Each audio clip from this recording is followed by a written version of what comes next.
നമസ്കാരം. പ്രതീക്ഷകളെല്ലാം അസ്ഥാനത്താക്കി തിരികെട്ടു എന്ന് കരുതിയ അന്വേഷണത്തിന് വീണ്ടും വേഗത കൂട്ടിയ എൻഫോഴ്സ്മെന്റ് ഡയറക്ടറേറ്റ്. വീണ വിജയനിൽ തുടങ്ങി പിണറായി വിജയന്റെ വീട്ടുപടിക്കൽ വരെ എത്തിയ അന്വേഷണം അവിടെ അവസാനിച്ചില്ല എന്ന സൂചനകളാണ് ഇപ്പോൾ പുറത്തുവരുന്നത്. CMR എക്സാലോജിക് സാമ്പത്തിക ഇടപാട് കേസിൽ കോഴിക്കോട് ഉൾപ്പെടെ 8 ഇടങ്ങളിലാണ് ED വീണ്ടും മിന്നൽ പരിശോധന നടത്തുന്നത്. അതും ഒരു സാധാരണ പരിശോധനയല്ല. കേസിൽ ആദ്യ കുറ്റപത്രം സമർപ്പിക്കുന്നതിന് മുന്നോടിയായുള്ള അവസാന ഘട്ട നീക്കമെന്ന വിവരങ്ങളാണ് പുറത്തുവരുന്നത്. അതും ഒരേ സമയം 4 ഇടങ്ങളിൽ മിന്നൽ പരിശോധന പുരോഗമിക്കുകയാണ്.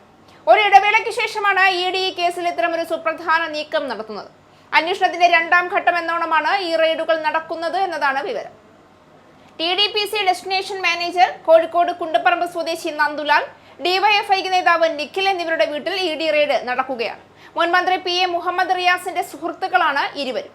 നേരത്തെ പ്രതിപക്ഷ നേതാവ് പിണറായി വിജയന്റെ വീട്ടിൽ നടന്ന ED റെയ്ഡിലും കോഴിക്കോട്ടെ മുഹമ്മദ് റിയാസിന്റെ വീട്ടിൽ നടന്ന ED റെയ്ഡിലും ലഭിച്ച നിർണായക വിവരത്തിന്റെ അടിസ്ഥാനത്തിലാണ് മുഹമ്മദ് റിയാസുമായി ബന്ധപ്പെട്ടവരിലേക്കും അന്വേഷണം എത്തിയിരിക്കുന്നതെന്നതാണ് വിവരം. മുൻ മുഖ്യമന്ത്രി പിണറായി വിജയന്റെ മകൾ വീണയെ ഈ കേസുമായി ബന്ധപ്പെട്ട് 2 തവണ ED ചോദ്യം ചെയ്തിരുന്നു. കൂടാതെ CMRLുമായി ബന്ധപ്പെട്ട മറ്റു വ്യക്തികളെയും ചോദ്യം ചെയ്യലിന് വിധേയരാക്കിയിരുന്നു. ഇത്തവണത്തെ പരിശോധനകൾ പ്രധാനമായും കോഴിക്കോട് കേന്ദ്രീകരിച്ചാണ് നടക്കുന്നത്.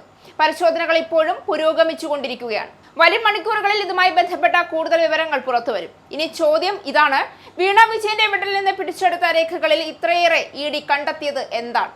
കാരണം ഇത്തവണ അന്വേഷണം വീണ്ടും വീണയിലേക്കോ എക്സാലോജിക്കിലേക്കോ മാത്രം ഒതുങ്ങുന്നില്ല.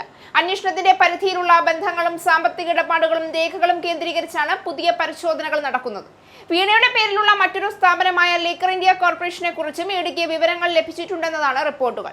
ഈ സ്ഥാപനവുമായി ബന്ധപ്പെട്ട തുകയും ED മരവിപ്പിച്ച അക്കൗണ്ടുകളിൽ ഉൾപ്പെടുന്നതായാണ് റിപ്പോർട്ട്. ഇവിടെയാണ് ഈ കേസിന്റെ രാഷ്ട്രീയ പ്രാധാന്യം അത് വർദ്ധിക്കുന്നത്. കഴിഞ്ഞ മെയ് 27-ന് പിണറായി വിജയന്റെ കണ്ണൂരിലെയും തിരുവനന്തപുരത്തെയും വസതികളിലും മകൾ വീണ വിജയനുമായി ബന്ധപ്പെട്ട സ്ഥലങ്ങളിലും മുൻമന്ത്രി മുഹമ്മദ് റിയാസിന്റെ കോഴിക്കോട് കോട്ടൂളിയിലെ വസതിയിലും ED പരിശോധന നടത്തിയിരുന്നു. ആ പരിശോധനയ്ക്കിടെ പിണറായി വിജയന്റെ വസതിക്ക് പുറത്ത് CPM പ്രവർത്തകർ പ്രതിഷേധിക്കുകയും ED ഉദ്യോഗസ്ഥരുടെ വാഹനം ആക്രമിക്കപ്പെട്ട സംഭവം റിപ്പോർട്ട് ചെയ്യപ്പെടുകയും ചെയ്തിരുന്നു. അന്നുയർന്ന രാഷ്ട്രീയ പ്രതിഷേധങ്ങൾക്കപ്പുറം ഇപ്പോൾ അന്വേഷണം വീണ്ടും മുന്നോട്ട് പോവുകയാണ്.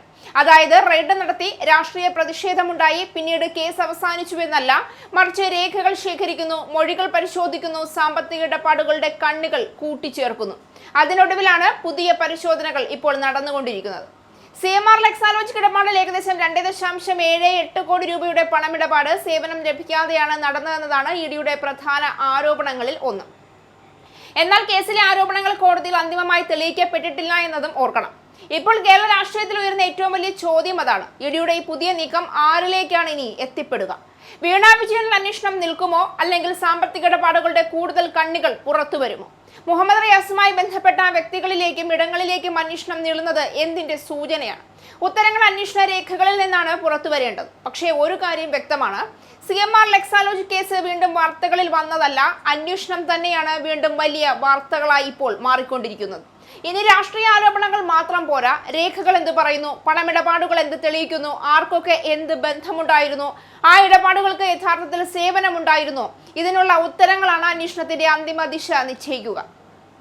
പിണറായി വിജയനോ മുഹമ്മദ് റിയാസോ കുറ്റക്കാരാണെന്ന് ഇപ്പോൾ പ്രഖ്യാപിക്കാൻ അന്വേഷണ ഏജൻസിക്കും കോടതിക്കും മുൻപ് നമുക്ക് കഴിയില്ല.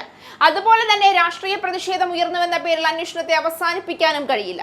നിയമം അതിന്റെ വഴിക്ക് പോകട്ടെ, തെളിവുകൾ ഉണ്ടെങ്കിൽ പുറത്തു വരട്ടെ, കുറ്റമില്ല എങ്കിൽ അതും തെളിയണം. പക്ഷേ അന്വേഷണത്തെ തടയാൻ ആരെത്തിയാലും, ആരെ ലക്ഷ്യമിട്ടാണെന്ന് ആരോപിച്ചാലും അവസാന വാക്ക് രാഷ്ട്രീയ വേദികളുടേതല്ല, തെളിവുകളുടെയും നിയമത്തിന്റെയും തന്നെയായിരിക്കണം. CMR എക്സാലോജിക് കേസിൽ ഇനി കേരളം കാത്തിരിക്കുന്നത് അതേ ഉത്തരത്തിനാണ്. അന്വേഷണം എവിടെ എത്തും? അടുത്ത പേര് ആരുടേതാണ്? അടുത്ത നീക്കം എന്ത്? ഉത്തരം വരാനിരിക്കുന്ന ദിവസങ്ങളും മണിക്കൂറുകളും തരും.